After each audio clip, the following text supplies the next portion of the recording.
Welcome to Chester. We're at the Holiday Inn Express at Chester Racecourse.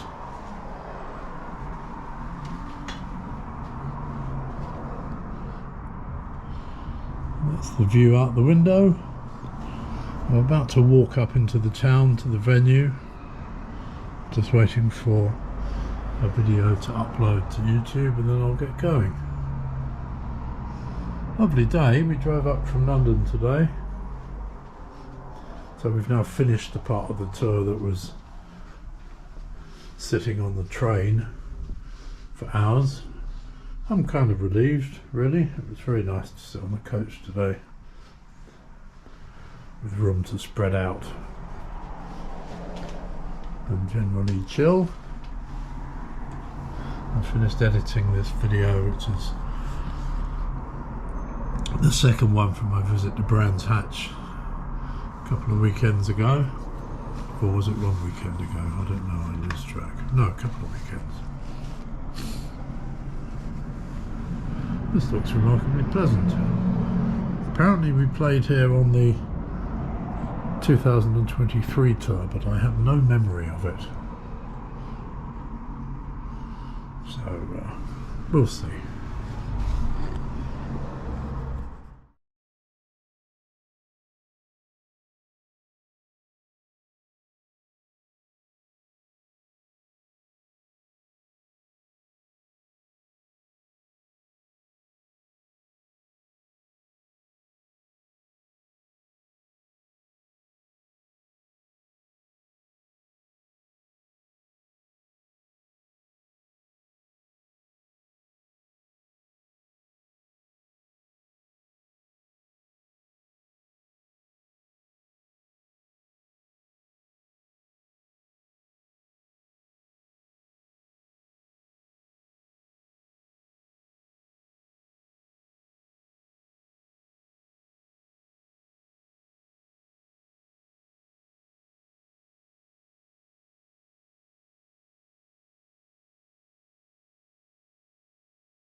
I could maybe sit you in front of only A significant erection. I'm assuming it's a town hall or something.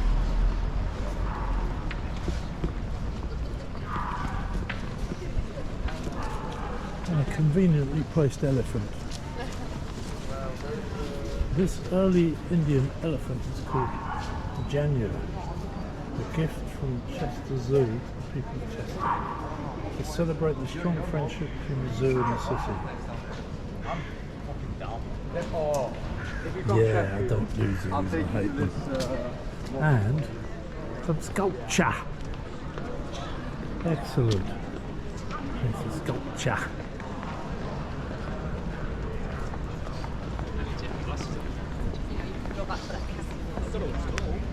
Commissioned through the partnership of Chester City Council, the Dean of Chester Cathedral and the Capital Bank, that well-known philanthropic organisation. Symbolising thanksgiving, protection and industry, the sculpture unites three important aspects of the city and its people, reflecting both the personal and corporate life of the city.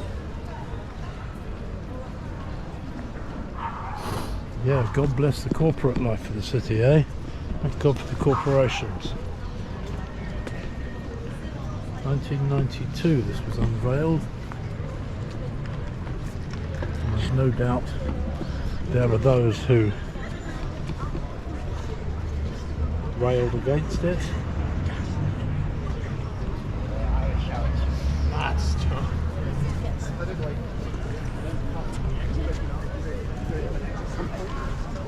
Oh. Okay, so Chester has a cathedral, and that would appear to be it. Does that make it a city? Is that the official designation? It defines the city, that it has a cathedral. I forget.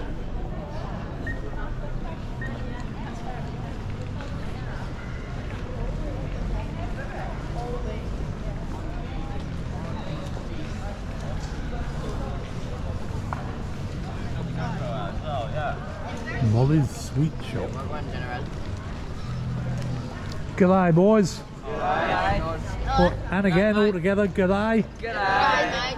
Where are you from? Which city? Australia, mate. Yeah, I know Australia, mate. Oh, we just came back from a month in Australia. Really? How was Australia? It was brilliant, actually. Had a really good time. I just came from the pub back in Australia. There were plenty of pubs. This guy that's doesn't for even sure. have to put on accent. He's proper Australian. No, this is shut up, mate. Oh, it's cool. What? Yeah, we went to Sydney, Brisbane, Right, yeah. Best city, Sydney. Sydney. Toowoomba, Brisbane. Sydney better. Sydney better. Melbourne, No, Adelaide, Brisbane's actually better. Not gonna lie. Bendigo I love and Brisbane. Perth. Oh, yeah. Yes! I love Went Brisbane. all over. Huh? All over. Tasmania part. Just skip Tasmania. What are you doing here? Indoor soccer. Futsal? What's futsal? Like indoor soccer. Indoor soccer. Five Great. side. Would you like a Reese's piece?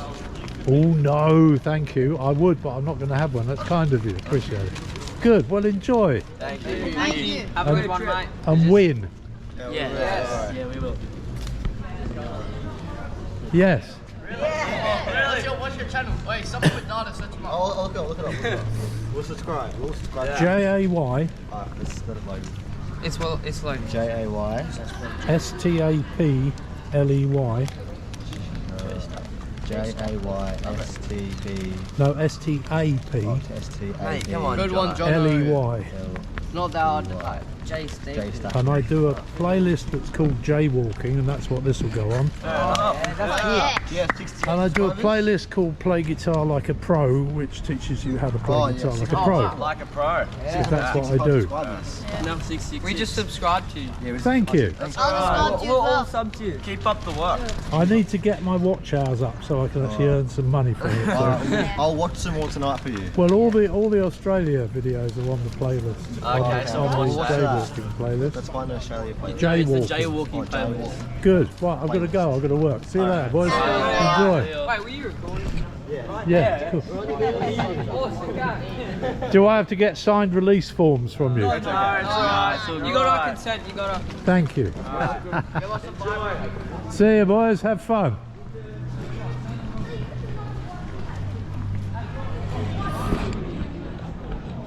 Yeah, look at that. The profit of the earth is for all. See? Jesus was a communist. The king himself is served by the field. Yes, indeed. These are wise words, my friends. Wise words. So any American viewers who are evangelists and Trump supporters, how do you square that with the words we've just read about the profit of the earth being for all? Oh, an extraordinary building. What a lovely thing.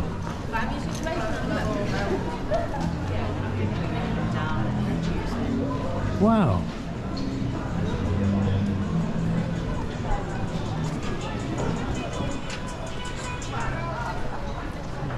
Yes, I'm not exactly seeing the food thing, and I need to get to the gig. So, I shall head back up.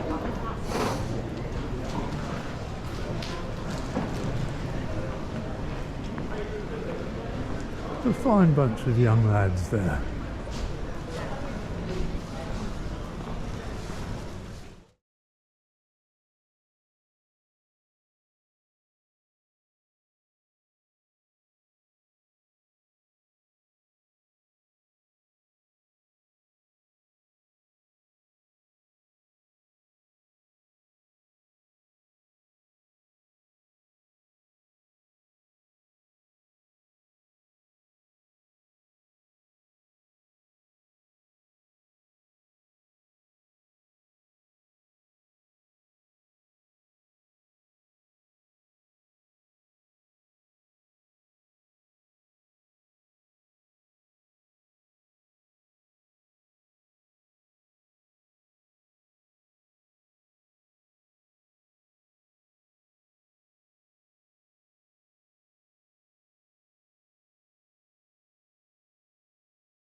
books and records. Nod and homage to my father, who spent the entire day inside this shop. And why not?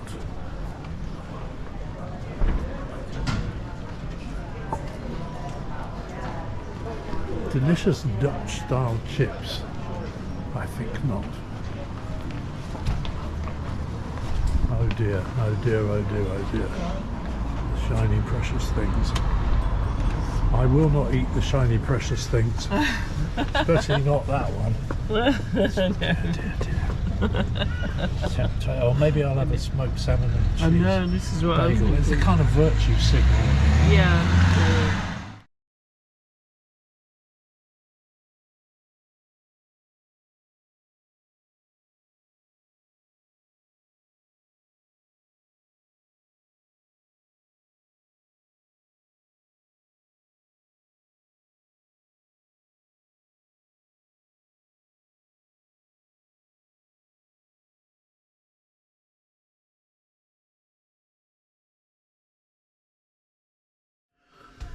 We have with us today Robin A. Smith, the musical director and arranger who created this arrangement of Tubular Bells reimagined for the 50th anniversary, which we are currently touring and have done over 100 shows of, starting at the Festival Hall back in 2021. 125 almost. 125. Well, yeah, by the time we get to the end of this debacle, we'll be, up there.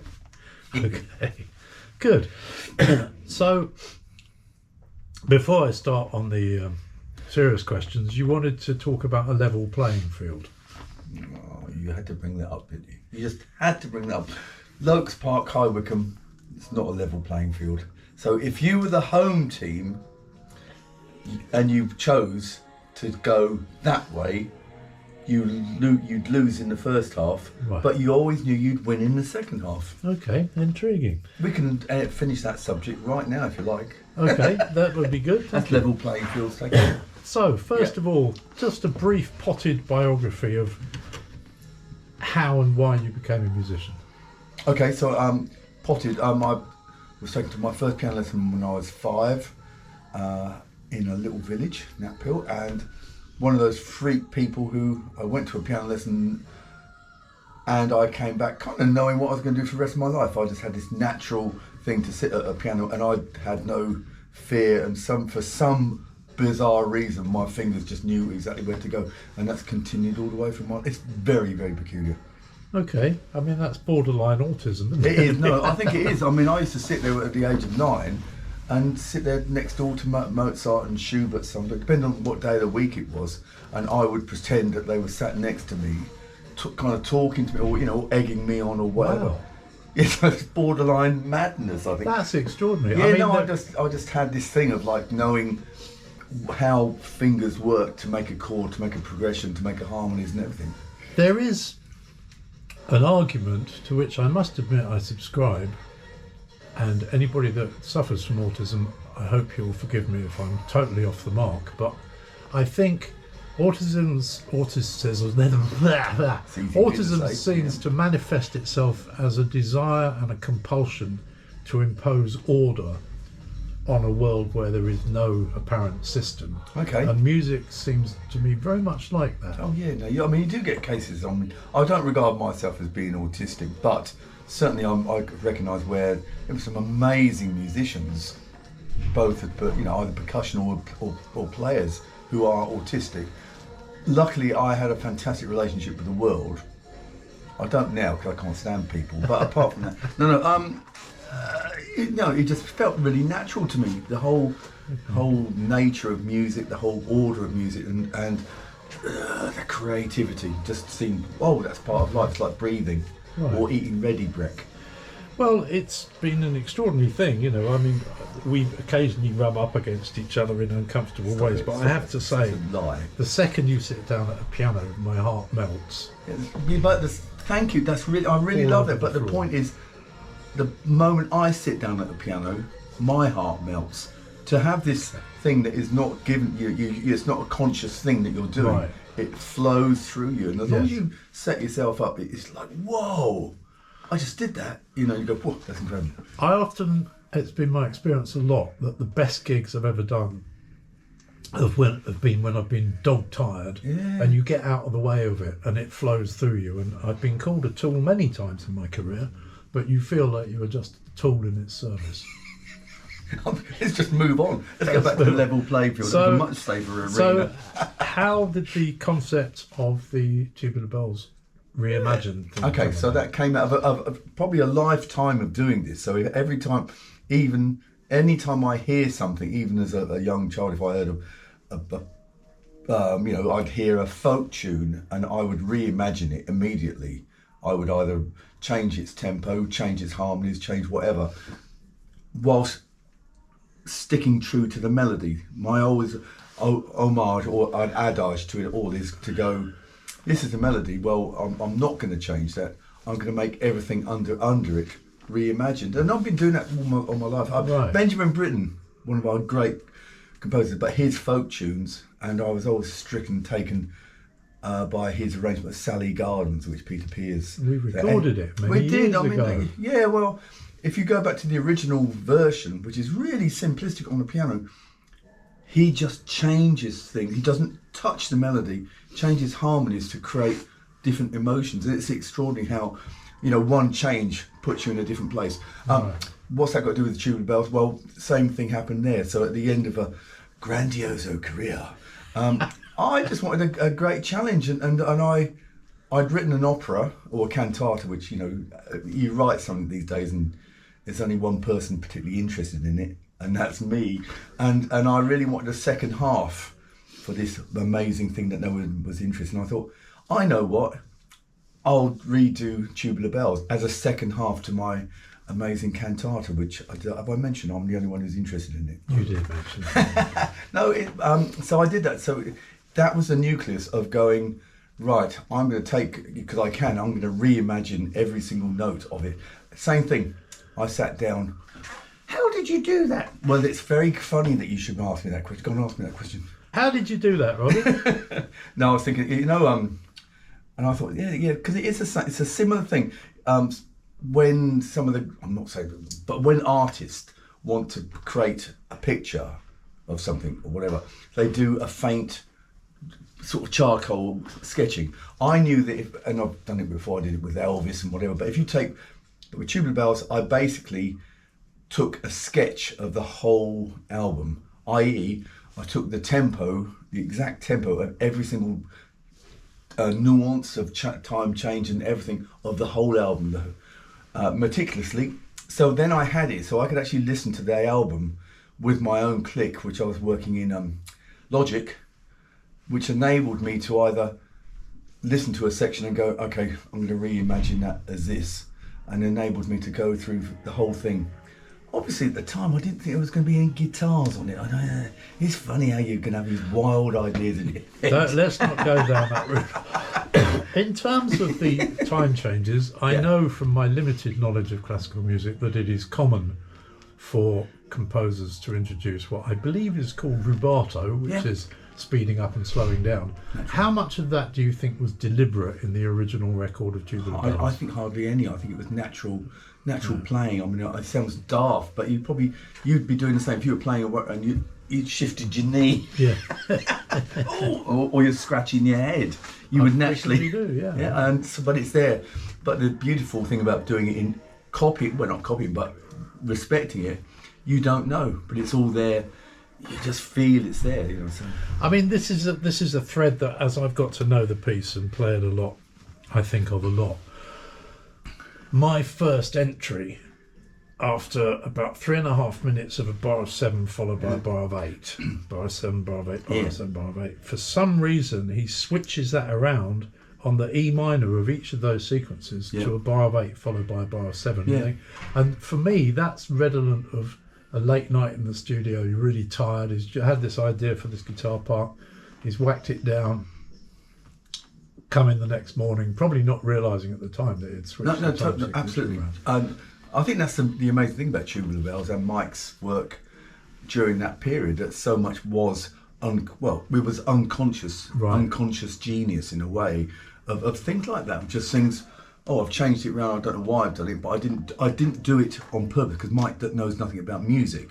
That's the old educational thing of unconscious competence. Yes, mate, and that kind of I think sums up Tubular Bells in a way, competence or genius or whatever. But it just all feels very natural, and even when he introduces melodies further on in the tune, you kind of go, "Well, I don't really believe that you sat there going." No. Oh, is this bar here? No, you just. Was he German? I didn't know. Yeah, and he just outside Pontypridd. Actually. No, I get that's my impression of it as well. But this is not a considered composition in the classical sense. But I mean, his gift for sublime melody carries him through. There are some sublime. It is beautiful sublime, melodies. and just his respect of English music, of English folk music. I go back to that. I mean, the melodies, which are very folk-like, Yes. are just they are really beautiful, and they're very kind of genuine. Genuine love of England, which is fantastic. I fell on my feet in Tubular Bells too in so many ways. For my few viewers, Rob and I first met during certainly Tubular did. Bells 2 Yeah. live, and I found myself able to slot in easily because Mike's guitar style is basically major pentatonic and fill in a few of the gaps, Yeah. which is kind of how I learned. And so while more trained players like Hugh Burns and Alan Limbrick were struggling with these somewhat bizarre fingerings, to me they just fell straight under that. Which is great.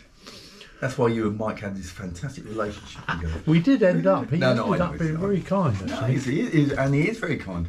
Anyway, okay, back to the list of questions that I've asked I everybody else. can't wait. How do you think the performance has developed over the 100 and whatever it is shows that we've done? Yeah, that's an interesting. How is it? It's gone from a work that everybody learnt to play, and became their own entity, having learnt it. So not academic, never academic, but certainly in a safe area all the way through to a work that has embraced the safety area, the actual need for precision, the need for everything, Right. and just become totally natural. I mean, it amazes me and blows me away every night how people do actually, how every night people do actually just naturally play this stuff. Yeah, it has become very much a thing where people are able to express themselves. They are, and that, I mean, of course, that's the other part about it. You've got these sections that have to be played strictly as if you are doing a classical recital to be the self-expression. There are structural and architectural things that you have to play, but Certainly. yeah, okay, good. What show do you remember most fondly? Told you it was going to be difficult. No. I mean, I would be absolutely. This sounds so trite, but the very first show we ever did at the Royal Festival Hall, the very first performance, I think, was probably because when you do this and you've kind of gone from a world of creating something and then passing it over to musicians, and you're so proud that they're doing that and something that's coming out your mind and whatever. And then as a team you've worked, and then as a team you stand on a stage and play it, and that team stands there, and the sound of that audience at the end of that performance will stay with me forevermore. Because we get, we get that every single night, but I didn't think that would happen. Right. And it was like, yes, this is something very, very special. I mean, it's quite a journey to have gone on, to have sat down and done the arrangement, but then not just to hand it over to a bunch of musicians, but to hand it over to production companies and technicians and all the people that are involved in it. It's fantastic. It is amazing. And really. to see the love, and now, I mean, I'm so proud of the fact that we've taken it elsewhere. I think probably Australia is my big point, because we stopped being like a collection of musicians. We actually became this kind of strong entity that could do anything during the day and still do this in the evening and then still be together. It was powerful beyond. Yeah, it became a band for me. That happened in Luxembourg. Yeah, well, yeah, that's because that was a pub gig, for God's sake. Okay, well, talking of which show do you remember with the most horror? Luxembourg. No, no, that would be untrue to no horror. I mean, isn't it awful? I mean, I remember years and years ago being told by my best mate and his father to Croydon to Fairfield Halls, Croydon, yeah. and to see John Williams and Julian Bream, and I thought, that was in my memory. I was very young, so to return there, I was like, yeah, this is, forget the Royal Albert Hall, forget the Festival Hall. This is going to be great. It was awful. Okay. So that's and that's got nothing to do with us. The audience were terrible. Let me just repeat for anybody who's from Croydon, that was really. You will have, when I've compiled this, I'll send it to you before it goes public, and you'll have the right to say, can I take that bit out? No, I couldn't be monkeys. Okay. They were awful. They were typical London audience, yeah, come on then, impress me. Yeah, well. What's your favourite bit to play in your part? Yeah, it's funny because every night, I think it's true of the 7/4 section, every night it happens. What? The moment it starts coming out of this kind of like major emotional kind of 2, 3, the moment it goes 2, 3, 4, and I just go, whoa! It's like, and it always, even on the original record, I think it's one of the genius bits because the change of texture, the change of colour, the change of everything. He suddenly almost puts sort of like jazz element into this thing that's got nothing to do with jazz, and suddenly this thing comes in. It's like, hang on, Pat Metheny walked on. Oh, your favourite person. No, but I love it. So that point, and I look around me, and everyone always smiles at that point. Okay. Probably not so much you because you've got a really hard guitar part, but it's a bugger, that one. It's a bugger. It is a bugger, that one. What's your favourite moment in the show? No, I think moment in the show has to be the end of Act 1, Part 1 of Tubular Bells.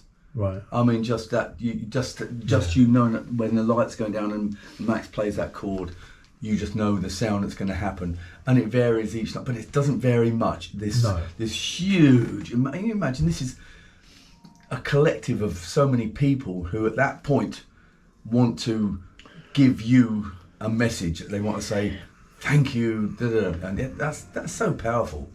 Yeah, I quite often get people saying at the end of the show, they say, God, you must be shattered. And I go, no, I'm not. No. I was shattered when I went on stage. Yes.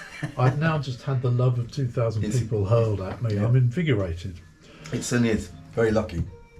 Okay, where have the best audiences been? Well, naturally when we go all the Scottish audiences are amazing. And I can't remember exactly. I'm going to say Hungary or beautiful. So some of the European audiences, I don't know whether you remember, they were absolutely bonkers. Yeah. It may have been the strength of the alcohol. I've got no idea, but no, just we've had so many different, and even in Australia. I mean, you've got to remember some of that. And one thing that I got from Australia was the gratitude, people coming and saying, thank you for bringing this to us, thank you. And as working musicians, we always get, thank you so much, that's the exit, and we'll see you next time. But for people to actually kind of like, no, this really means a hell of a lot. You'd see it in front of us every night, you see faces. There was a woman who was weeping copiously all through the show. Yeah. I'm kind of used to people weeping when I play, but this was different. That's because your buttons have come undone, mate. Okay, any funny moments that you remember from the gigs we've done?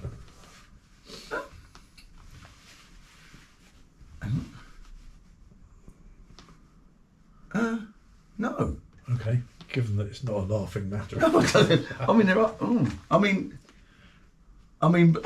not funny moments, but as you and I well know, that every time somebody in the first half often shouts either "Where's Mike?" or I thought this was Tubular Bells. You know after the anger subsided and the want to like garrote them has left me. You have a smile on your face, going, really? It was a total vibe killer for our viewers. Last night we're at Warwick, I think it was. We were in with a quiet bit of probably Summit Day, I think it was, or something. yeah. Or the End of Moonlight Shadow, or something. And this poignant voice shouted out, "When are you going to play Tubular Bells?" And you kind of go, "Well, you could have just read the programme."